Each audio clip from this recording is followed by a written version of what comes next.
लो भाई, हरियाणा सरकार की एक और बड़ी घोषणा। दयालु 2 योजना के तहत आवारा कुत्ते काटने पर अब मिलेंगे रुपए 10,000 से 3 लाख तक। बीपीएल, बिना बीपीएल सभी को मिलेंगे। बीपीएल फैमिली आईडी नहीं कटेगी अब किसी की। जान लो खबर विस्तार है ताकि आपको पता चले कि कौन कौन से चाहिए डॉक्यूमेंट और कहाँ जाकर कैसे करना है आवेदन। तो सारे बहन और भाइया ने, काके ताऊ ताइया ने, मर्द वीर और लुगैया ने आपके अपने राज्य की हाथ जोड़कर राम राम। साथियों, जान लो खबर विस्तार से। तो नमस्कार दोस्तों, हरियाणा के लाखों परिवारों के लिए आज हम लेकर आए हैं एक बेहद बड़ी, चौंकाने वाली और लोगों के बीच तेजी से चर्चा में बनी हुई खबर। अगर आप हरियाणा में रहते हैं, आपके पास फैमिली आईडी यानी परिवार पहचान पत्र है, आप बीपीएल श्रेणी में आते हैं या नहीं भी आते, तब भी ये जानकारी आपके लिए बेहद ज़रूरी हो सकती है। क्योंकि आज हम बात कर रहे हैं दयालु योजना, सामाजिक सुरक्षा, परिवार पहचान पत्र, बीपीएल स्थिति और आवारा कुत्ते के हमलों से जुड़े मुआवजा जैसे गंभीर विषय पर। दोस्तों, हाल के समय में हरियाणा के गांवों, कस्बों और शहरों में आवारा कुत्तों की समस्या को लेकर लगातार चिंता जताई जा रही है। कई जगहों पर बच्चों, बुजुर्गों, महिलाओं और राह चलते लोगों पर आवारा कुत्तों के हमले की घटनाएं सामने आती रहती हैं। ऐसे मामलों में सबसे बड़ी चिंता केवल चोट नहीं होती, बल्कि इलाज का खर्च, रेबीज का खतरा, मानसिक डर, कामकाज में रुकावट और परिवार पर आर्थिक बोझ भी होता है। इसी वजह से जब भी मुआवजा या सहायता योजना या सरकारी राहत की कोई चर्चा होती है, लोगों में तुरंत उत्सुकता बढ़ जाती है। लेकिन यहाँ सबसे महत्वपूर्ण बात यह है कि किसी भी वायरल दावे, सोशल मीडिया पोस्ट या लोकल चर्चा को सीधे अंतिम सरकारी आदेश मान लेना सही नहीं होता। इसलिए इस पूरे विषय को समझना बेहद ज़रूरी है। कौन पात्र हो सकता है, किन परिस्थितियों में सहायता मिलती है या प्रक्रिया क्या होती है, और लोगों को किन बातों का ध्यान रखना चाहिए। आज की इस विस्तृत खबर में हम पूरे मुद्दे को गहराई से समझाएंगे ताकि आपका YouTube वीडियो जानकारी पूर्ण, प्रभावशाली और दर्शकों को अंत तक समझ में आ सके। तो दोस्तों, सबसे पहले समझते हैं दयालु 2 योजना जैसे नाम क्यों चर्चा में आते हैं। हरियाणा में सामाजिक सुरक्षा और आर्थिक सहायता से जुड़ी विभिन्न योजनाओं का उद्देश्य आमतौर पर जरूरतमंद परिवारों को राहत देना होता है। कई योजनाएं जैसे दुर्घटना, मृत्यु, विकलांगता, प्राकृतिक आपदा, सामाजिक संकट या विशेष परिस्थितियों में आर्थिक सहायता प्रदान करने के उद्देश्य से ही बनाई जाती हैं। आम जनता अक्सर इन योजनाओं के नाम सुनकर यह जानना चाहती है क्या उन्हें भी लाभ मिल सकता है। अब अगर किसी व्यक्ति को आवारा कुत्ता काट ले तो स्थिति कई स्तर पर गंभीर हो सकती है। पहला, शारीरिक चोट, जिसमें 10,000 रुपये तक मिलेंगे। दूसरा, संक्रमण का खतरा 1 लाख रुपए तक। तीसरा, रेबीज जैसी गंभीर बीमारी होने पर 3 लाख रुपए और खर्च। चौथा, इलाज और इंजेक्शन का खर्च। पांचवा है कामकाजी व्यक्ति की आय का स्तर जानने पर उसे 1.5 से 2 लाख रुपए। छठा है बच्चों और बुजुर्गों का मानसिक भय। इसलिए लोग ये जानना चाहते हैं कि ऐसी घटनाओं में सरकार की ओर से कोई सहायता, बीमा राशि या राहत मिल सकती है क्या। अब यहाँ दर्शकों को एक महत्वपूर्ण बात जरूर बतानी चाहिए।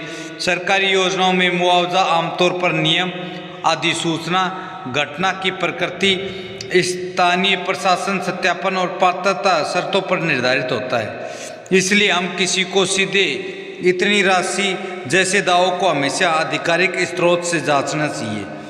लेकिन अनेक सोशल मीडिया के माध्यम से आप इस मुद्दे को जनता की चिंता और संभावित राहत के नज़रिए से समझ सकते हैं। मान लीजिए किसी परिवार का बच्चा स्कूल जाते समय आवारा कुत्ते का शिकार हो जाए, या खेत जा रहे बुजुर्ग पर हमला हो जाए, या सड़क पर जा रही महिला घायल हो जाए, तो परिवार केवल दर्द ही नहीं झेलता, उसे अस्पताल, इंजेक्शन, दवा, यात्रा और कभी कभी आय रुकने जैसी समस्याओं का सामना करना पड़ता है। इसलिए सामाजिक सुरक्षा योजना की चर्चा लोगों में उम्मीद जगाती है। आप बीपीएल और बिना बीपीएल का मुद्दा समझते हैं।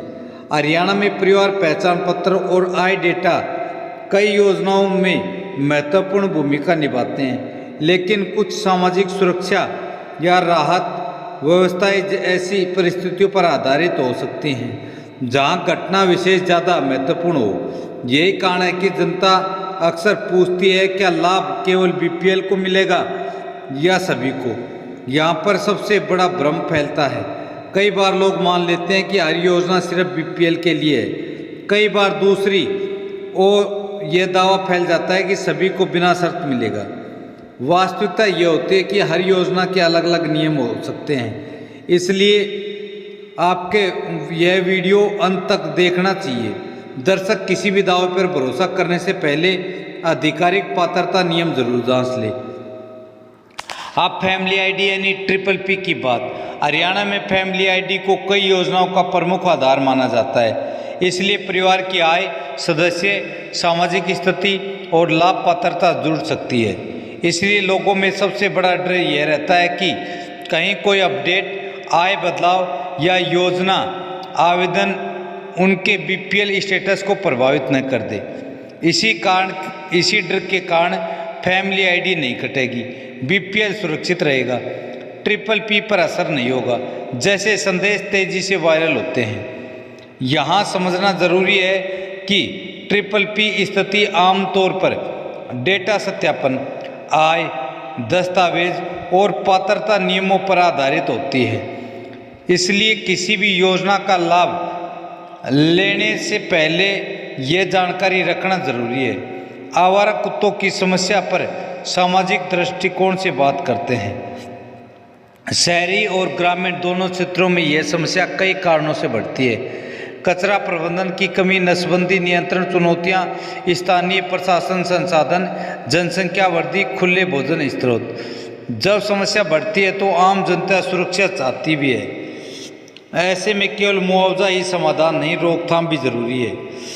वीडियो में आप आगे देखेंगे कि बच्चों को अकेले संवेदनशील क्षेत्रों में न भेजें, रेबीज टीकाकरण की जानकारी रखें, घटना होने पर तुरंत घाव धोएं, साबुन से सरकारी अस्पताल में जाएं, एंटी रेबीज वैक्सीन लगवाएं, स्थानीय निकाय को सूचना दें। अब आर्थिक दृष्टिकोण। एक गरीब परिवार के लिए अचानक इलाज का खर्च बहुत बड़ा बोझ बन जाता है। एक मजदूर कुछ दिनों तक काम पर न जाए तो आय रुक सकती है।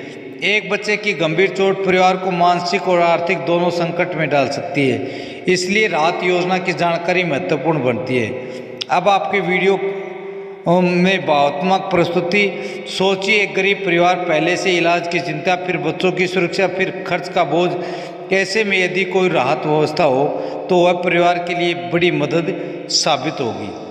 तो भाई, कुत्ता काट ले आपको अड़ोसी पड़ोसी यारा प्यारा रिश्तेदार किसी ने भी, तो उसके लिए कुछ नहीं चाहिए। बीपीएल हो या बिना बीपीएल, सभी को गवर्नमेंट की तरफ से 10,000 रुपये से लेकर 3 लाख रुपए तक आर्थिक सहायता मिलती है। किसे डाल का आपको भाई पहले कोई झंझटबाजी नहीं, अपनी फैमिली आईडी चाहिएगी, आपको टीकाकरण का या मेडिकल रिपोर्ट चाहिएगी, या टीकाकरण की जो आपका कार्ड बनता है वो, और फिर आपको एक आवेदन करना होगा, राशि सीधे आपके खाते में आ जाएगी। साथियों, यही बड़ी अपडेट, बड़ी खबर थी जो आपको बताना था। खबर अच्छी लगे तो इस वीडियो को लाइक करें, चैनल को सब्सक्राइब करें। कल फिर मिलेंगे एक और बड़ी खबर, बड़ी जानकारी के साथ। तब तक मस्त रहें, स्वस्थ रहें। जय हिंद, जय भारत, वंदे मातरम।